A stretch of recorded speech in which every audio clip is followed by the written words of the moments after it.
Bu üçüncü dönemim, yaklaşık 12 yıldır bu görevi sürdürüyorum. Yaklaşık 345 tane üyemiz var. Yalnız son zamanlarda özellikle bazı meslek gruplarından, farklı meslek gruplarından da bizlere üye kaydı başladı.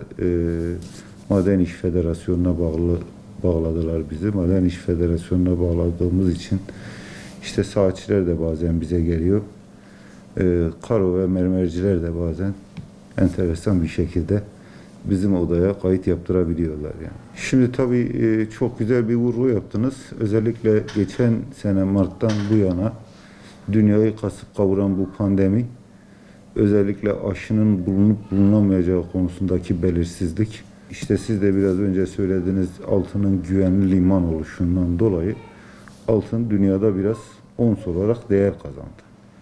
Tabii bu ons olarak değer kazanmasının sebebinde hem pandemi dolayısıyla dünyadaki belirsizlik, bir de Orta Doğu ve dünyadaki işte Amerikan seçimlerinden tutun da Türkiye'nin Libya'ya asker göndermesi, yanı başımızdaki Suriye'nin yanan bir cehenneme dönüşmesi, işte Irak'ta operasyonlar, Türkiye'nin Yunanistan'la, Libya'yla, Mısır'la olan sorunların çok farklı bir şekilde gündeme gelmesi dolayısıyla Türkiye'nin jeopolitik durumundan dolayı bazen bize operasyon çekmek istiyorlardı dünya.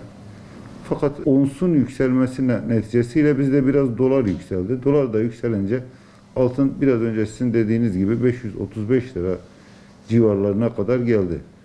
Fakat daha sonra dünyada 3-4 tane büyük firmanın aşıyla ilgili çalışmaları başarılı sonuç verdi. İşte biraz bu pandemi dolayısıyla kapanmalar açıldı. Tekrardan işte insanlar sokağa çıkabildiler. İşte alışverişlerini yapmaya başladılar. Dolayısıyla bu da hem ekonomik olarak hem de dünyadaki kara borsacılığın, yani güvenli limanın biraz daha farklı yerlere yatırılmasına sebep oldu. Borsa değer kazandı. Her ülkenin kendine göre Merkez Bankası dolardaki yükselişi, altındaki yükselişi durdurabilmek için belirli müdahalelerde bulundular. Bu da takdir ettiğiniz gibi altını 410 milyon, yani 400 lira civarına kadar çektiler. Ama şu an has altın fiyatı 419 lira civarında.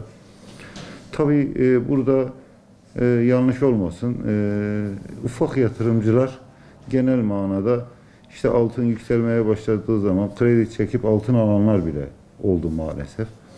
Altın, ben her zaman söylüyorum, çok kısa vadede değil de uzun vadede kazandıran bir yatırım aracıdır. Eğer bugünden yarına altından kar etmek isteyenler çok da fazla bu işi kurcalamasınlar. Ama netice itibariyle ellerindeki para belirli bir süre kendilerinin yanında duracaksa veya o paraya acil ihtiyaçları yoksa, yine söylüyorum, altın en güvenli yatırım aracıdır. Efendim, malumunuz kuyumculuk gerçekten ayrı bir kanun isteyen bir meslek dalı. Çünkü netice itibarıyla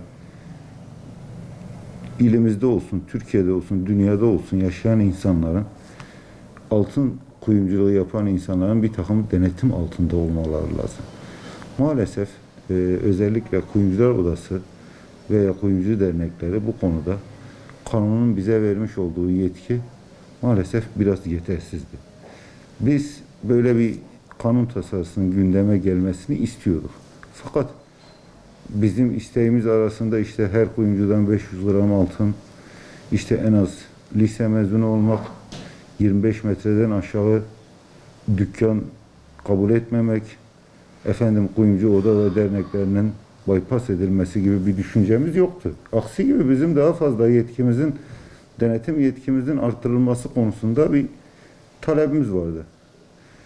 Ticaret Bakanlığı'nın hazırlamış olduğu bir genelge bize Ticaret Genel Müdürlüğü tarafından gönderildi. Hem bizlere gönderildi, hem Türkiye Esnaf ve Sanatkarlar Konfederasyonu tarafından bizlere sunuldu.